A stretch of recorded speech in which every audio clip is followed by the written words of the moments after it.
Hey there peoples, this is GreenXI, welcoming you right back to Let's Play Higurashi. This is episode 133. In the last episode, I think the most important thing was that Rena was still hiding out, but also that Rika came to Rena, almost as a different personality, which doesn't mean that this whole invasion of the body snatchers scenario is actually real, or is it paranoia on Rena's part, or is it more of an overarching thing for the entire series?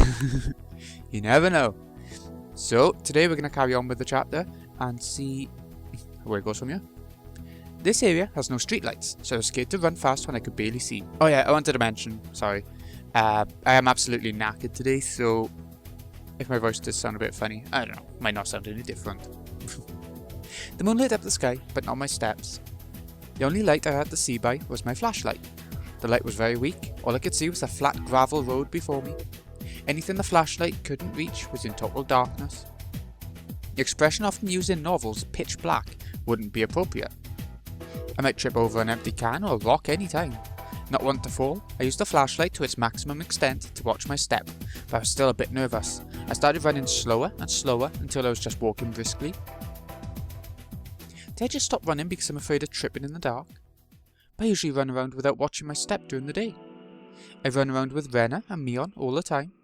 Even if I can see what's underfoot, I don't pay any attention. I don't think I might trip, I just keep running around without a key. Rena might be feeling the same way I am right now. For Rena, the light with which she illuminates the darkness of suspicion is too weak. And the darkness of the delusion she deeply believes in is getting darker and darker. That's why she's scared to even walk on the same road she's always used to take. She fell for the contents of those ridiculous scrapbooks. People might laugh at her for that. But those scrapbooks aren't normal. They manipulate their readers' hearts and, with evil intent, take advantage of their vulnerabilities. That evil intent captured my heart for one night. That's why I know how evil they are. They're just urban legends, like the prophecies of Nostradamus or the Purple Mirror. They're a bunch of feasible lies, and when you hear about them at first, you think they're too stupid to believe.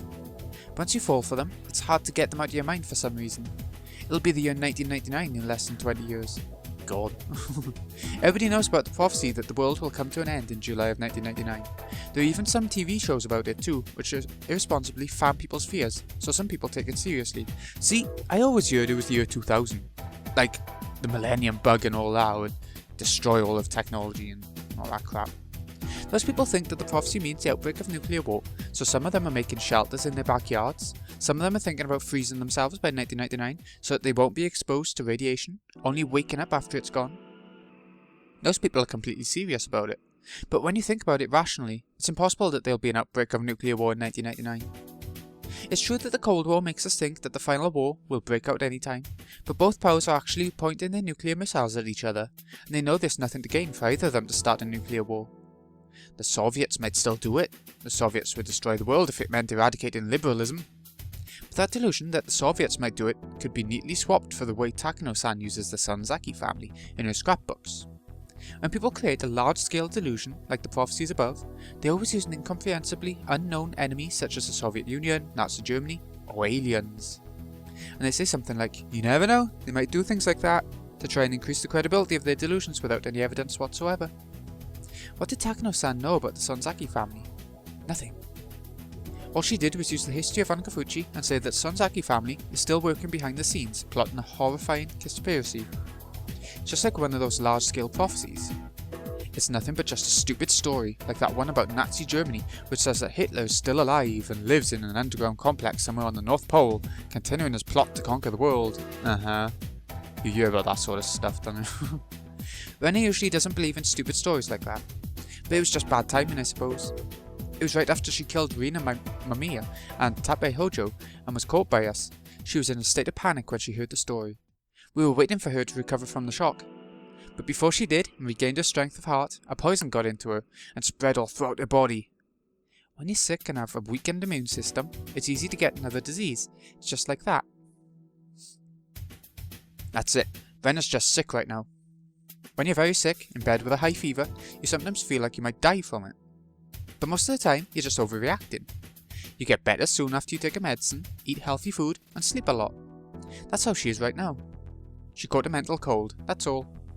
She needs to get better soon, or she might get caught by the police. I passed several patrol cars on my way. I hid every time I saw one, since I didn't want to be questioned. I was probably passed by them twice.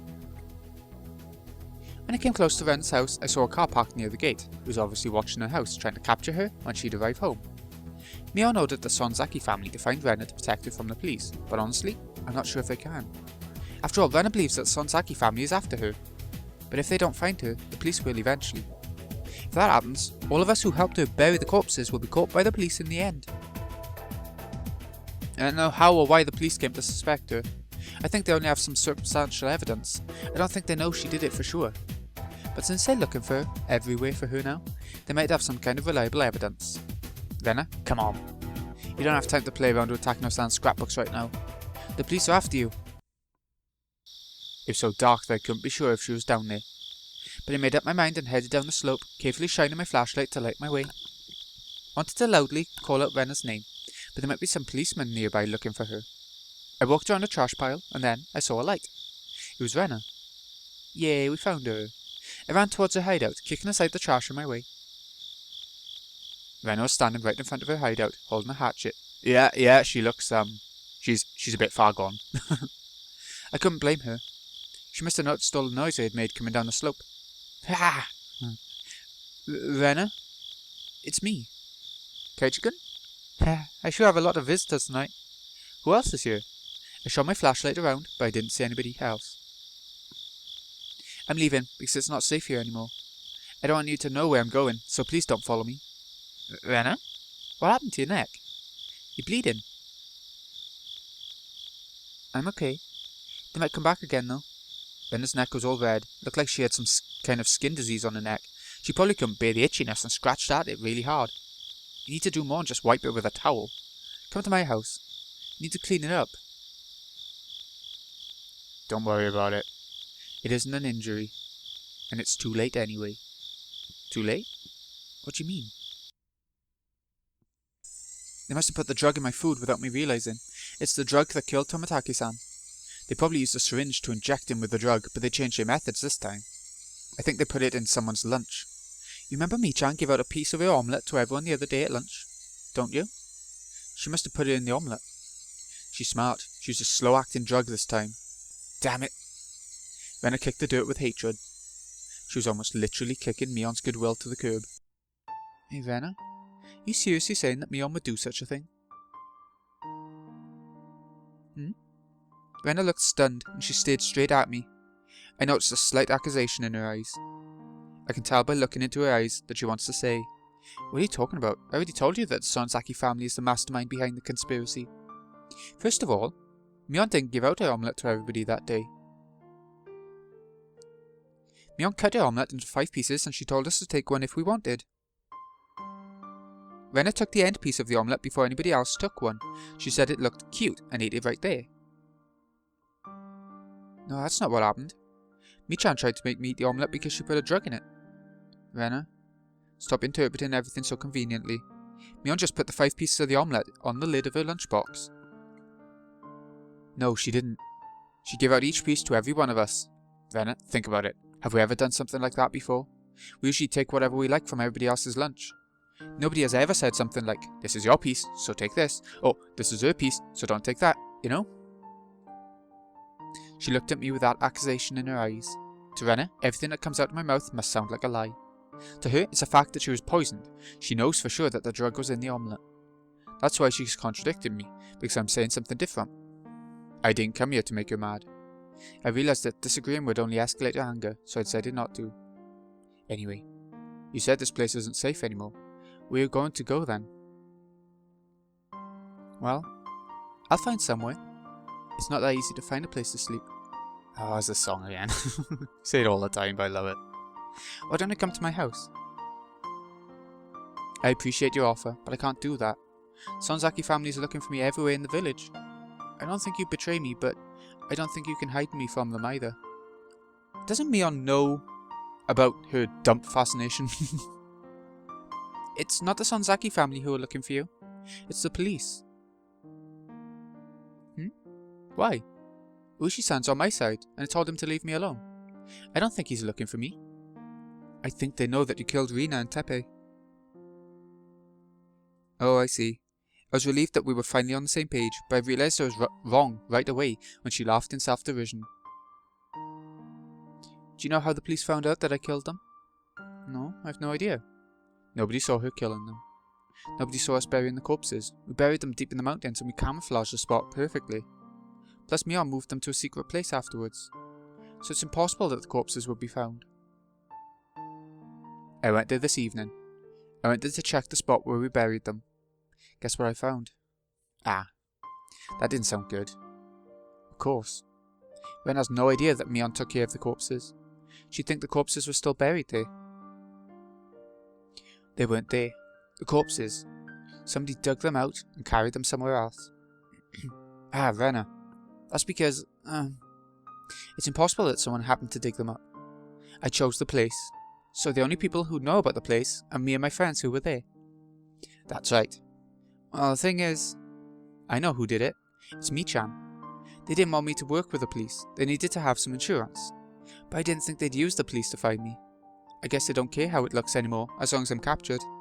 Come on, do you really think Mion would do such a thing? Oh, she did! Mi-chan sold me out! No, she didn't. Mion's your friend. We're all on your side no matter what happens. Even if the whole world turned against you, we'd still be on your side. Even if the whole ocean evaporated, Mion would never sell you out. I don't understand why you're defending her. It's just the opposite. I don't understand why you're doubting her. That's simple.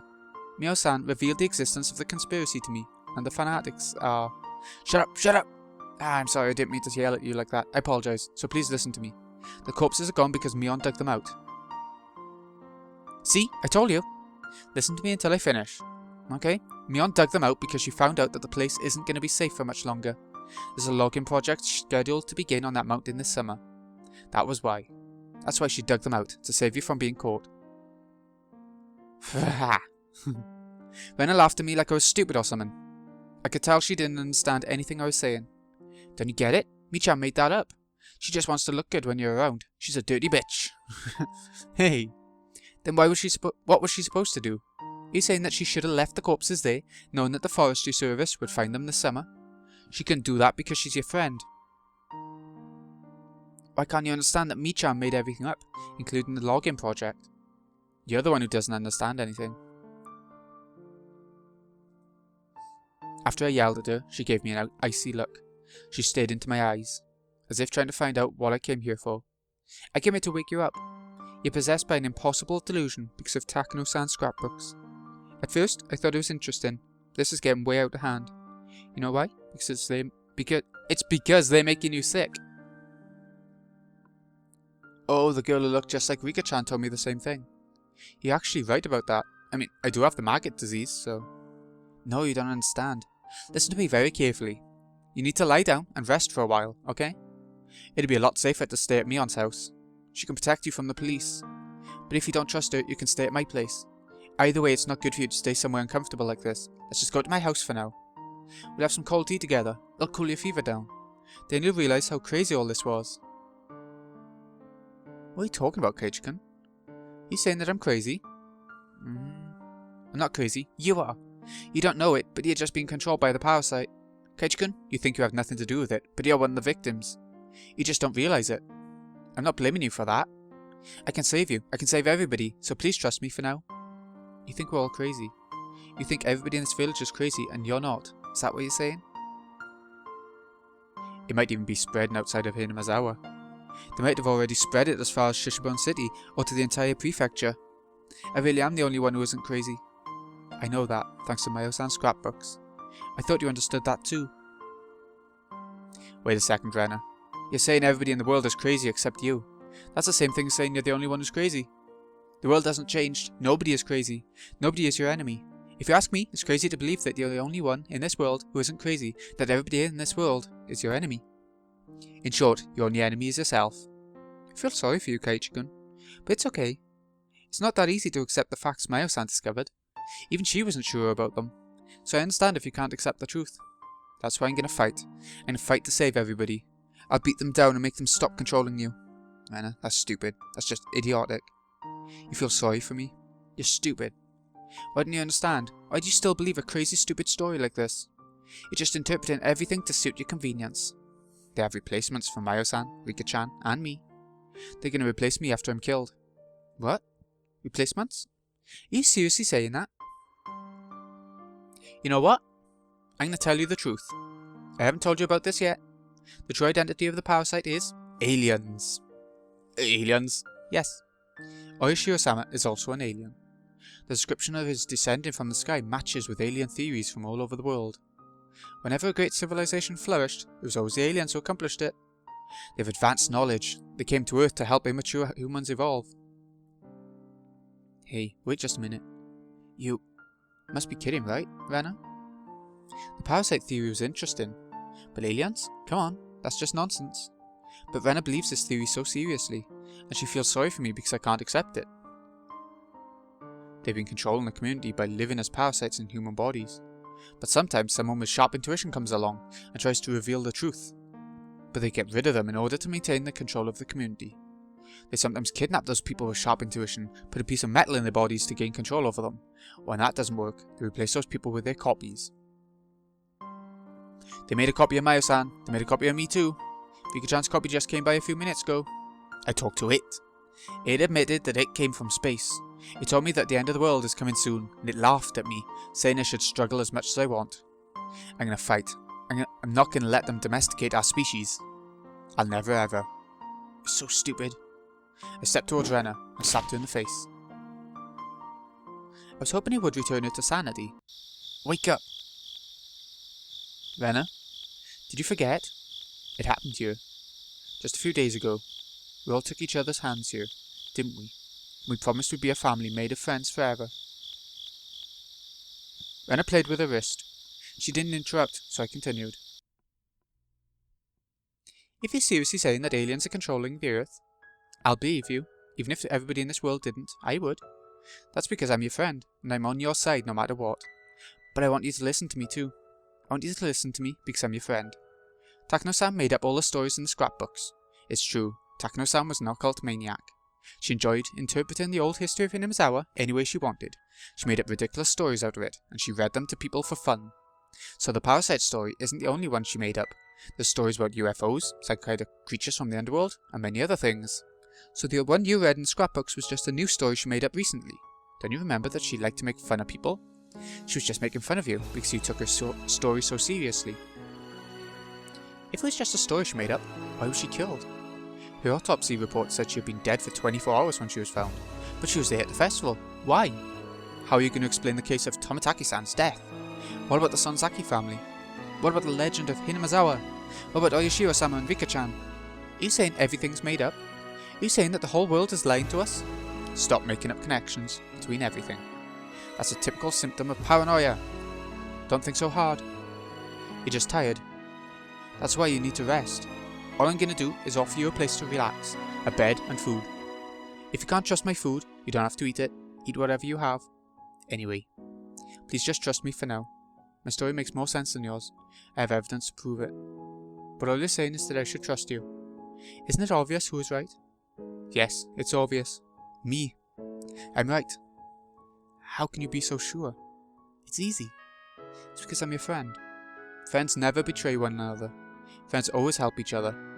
So you have to believe that I'm right, even when the world says I'm wrong. Because I'm your friend. I heard a thud. Rena dropped the hatchet. She staggered, holding her head in her hands.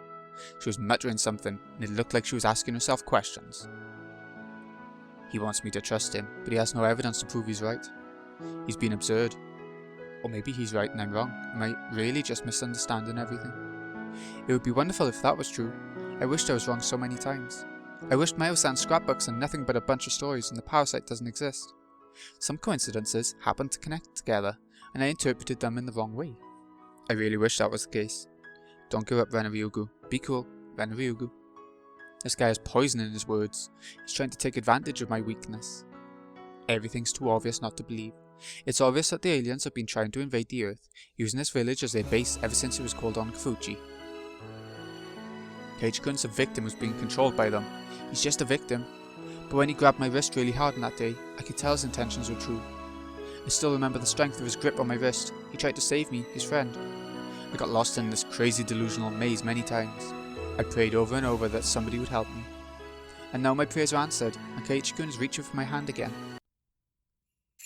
But don't forget, Rena, this guy says he's your friend, but he hasn't told you everything about himself. Don't you remember? Uishi-san told you about it. Told me about what he found out. I couldn't trust my friends, so Uishi checked on everybody, including Keiichi-kun. That's why I know, but what he did before he moved here. Oh. Looks like he's a good guy on the outside, but he's crazy on the inside. I can't trust him. I shouldn't trust him. So what? I don't care who he was before he moved here. I did many bad things in Ibaraki too. I did many unforgivable things. I hurt my friends really badly, broke the windows at the school, and was suspended. I was a very bad girl. Did he treat me differently because of that? No, he didn't.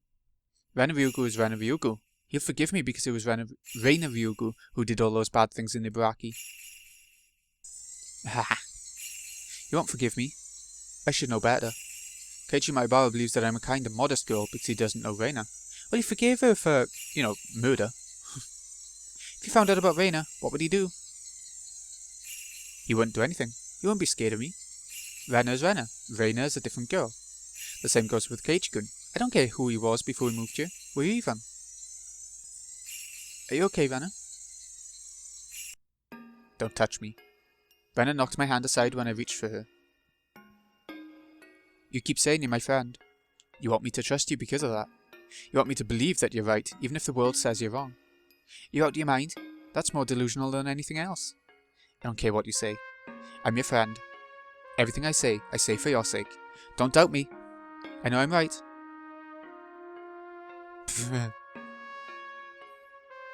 Really? Then can I ask you something? Yes, anything. Friends don't keep secrets from another, right? Of course. I'm not hiding anything from you. You're lying. I'm not. Yes, you are. What's so funny? Keiichi-kun, you think you can keep a secret from me, don't you? I know everything. I know what you did before you moved here. I know. I felt as if my entire body was covered in frosty needles. My body and mind froze all of a sudden. I don't believe this. I don't believe this. How come she knows about that? I asked Uishi-san to check on everybody. Everybody. That's why I know what you did before you came here. Stop it. You got it all wrong. You only targeted little girls. I have to tell Satoko-chan and Rika-chan about it. I can't believe a dangerous person like you was near us the whole time. No, it wasn't like that. It just turned out that way. A series of attacks on school kids. Bravo! It has a strong impact as a series of mysterious deaths of Hinamazawa. No, it wasn't like that. It wasn't like what? You shot little kids with a BB gun when you were walking alone on deserted streets. What a horrifying incident. It instilled fear into the whole city for a while. Members of the PTA had to watch their kids at every street corner when they walked between home and school. You shot one of the girls in her eyes, and she was badly injured. Fortunately, the damage wasn't permanent.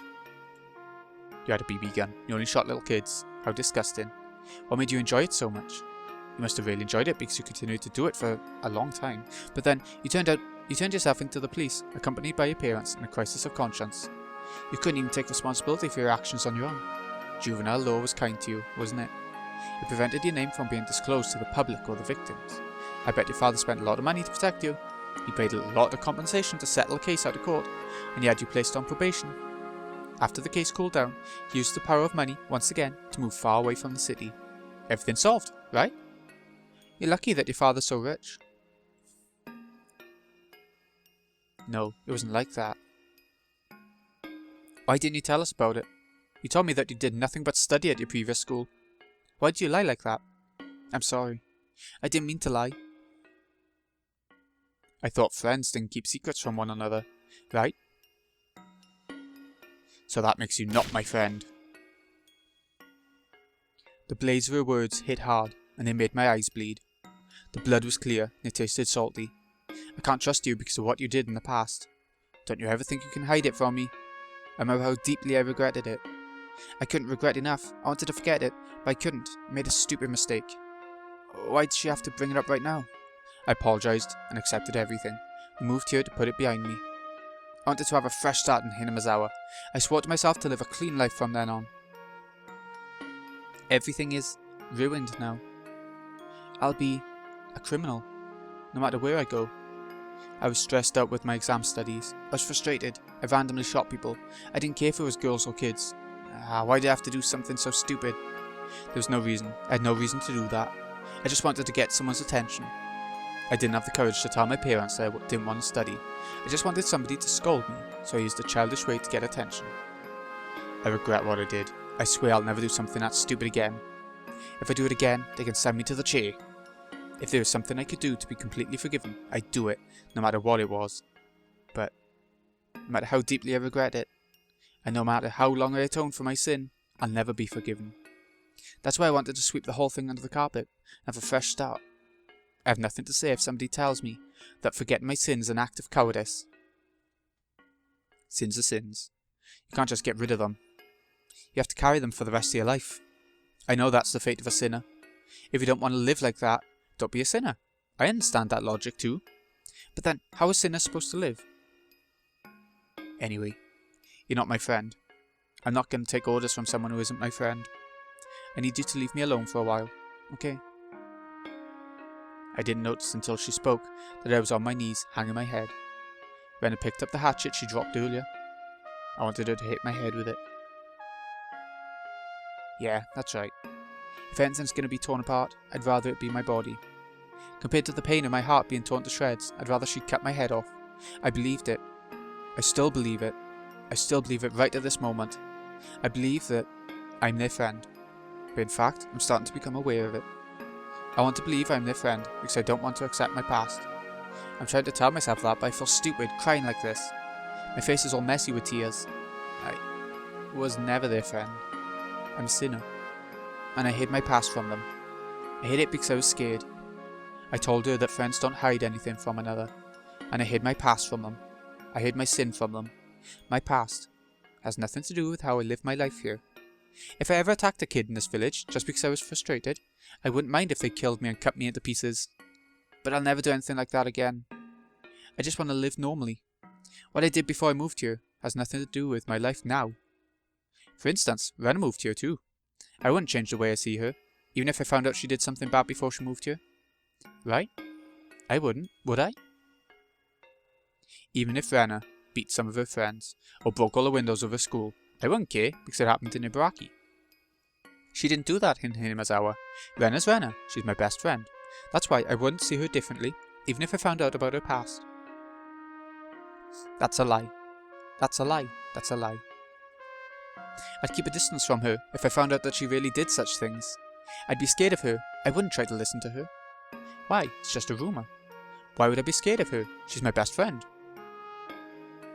If I was in her situation, would I reject her just like she did? So Rena's rejection of me was completely natural. Then what am I supposed to do? I was the only one crying. Rena wasn't crying. She looked at me as if she was looking at something dirty. After giving me a nasty look, she disappeared into the darkness. Rena didn't forgive me. There was nothing I could do to atone for my sin but to keep crying, still down on my knees. Oh, and that's the breakup of Rena and Keiichi's relationship, their friendship, in this arc. But maybe it can be fixed, you never know. Maybe things will work out okay. Our reason to move to Hinamazawa. Oh, we're gonna see a bit more of Keiichi's past, right? I just want to live normally. Oh, be vegan. Okay, let's check out the tips. I don't remember how many years ago it was. There's this beautiful village surrounded by nature. But the village was going to be submerged in water because of a new dam project. The villagers protested against it en masse. They held a sightseeing tour so people from other places could enjoy the local beauty. I joined the tour out of simple curiosity. I wanted to take a look at the nature that might sink under the water. But when I got there, the place took my breath away. The air was so clean and clear. Landscape was beautiful beyond words. I'd love to live there, to be fair, minus the nuttiness. Since then, I was hooked on the inspiring nature of the place. I fell in love with the village so much that I was very glad when I heard that the dam project was cancelled. That village is where I'm building our new house. When I visited there, I found a beautiful field of wildflowers. I saw 2 cute girls playing in that field. Both of them were very beautiful, with long straight hair. They were probably neighbours or best friends. I still remember how they looked. One of them had a very beautiful face with a clear-cut profile for her age. The other had a very pretty, innocent look. I'm sure both of them will grow up into fine, beautiful ladies in the future. They were running around in the field like they were dancing. I asked them if the field was their playground. They said they were playing in hopes that newcomers would move to the village. Then I saw a sign saying, "Lot for sale." That was when I began to think that it might be a great place to live. There was nothing here, and things were a bit inconvenient compared to the life in the city. But I sincerely believed this was the best place for us to start a new life together as a family. A lot of things happened back in the city, but the past is the past. It's best that we move on. We learn from our mistakes, and I hope we can start a new, more ideal life in this village. Keiichi, I hope he'll grow to love it here as much as I do. It's gotta be his father, right? You do? I'm happy to hear that. I'm also happy that we've been doing a lot better as a family since we moved here. Back in the city, we're far from close, so I'm truly happy that we're able to start from scratch. Now that I come to think about it, I've never had a chance to have a conversation with you like this before. Oh Keiichi, do you know any 2 beautiful girls with long straight hair in your school? I think they're a lot younger than you. Oh, you know, 2 young beautiful girls, but one has short hair, huh? Rika and Sat goes in. I don't think they're the ones I saw. You want to know why I asked? Oh, I just wanted to ask them to be models for my portraits. Yeah, his father. I was thinking about making them wear cute costumes. But basically, I just want to see them again, for artistic reasons. So, if you happen to see them, let your dad know, okay? Promise me, okay? Cough, cough. That was a nice one. Okay, so that's going to do it for today. This has been GreenyXI. I hope you've enjoyed. Thank you so much for watching. I'll see you again in a bit when we go for chapter 12. And now that Rena and Keiichi have broken up, well, things ain't going to get better, are they? Thanks again for watching, folks. See you again in a bit.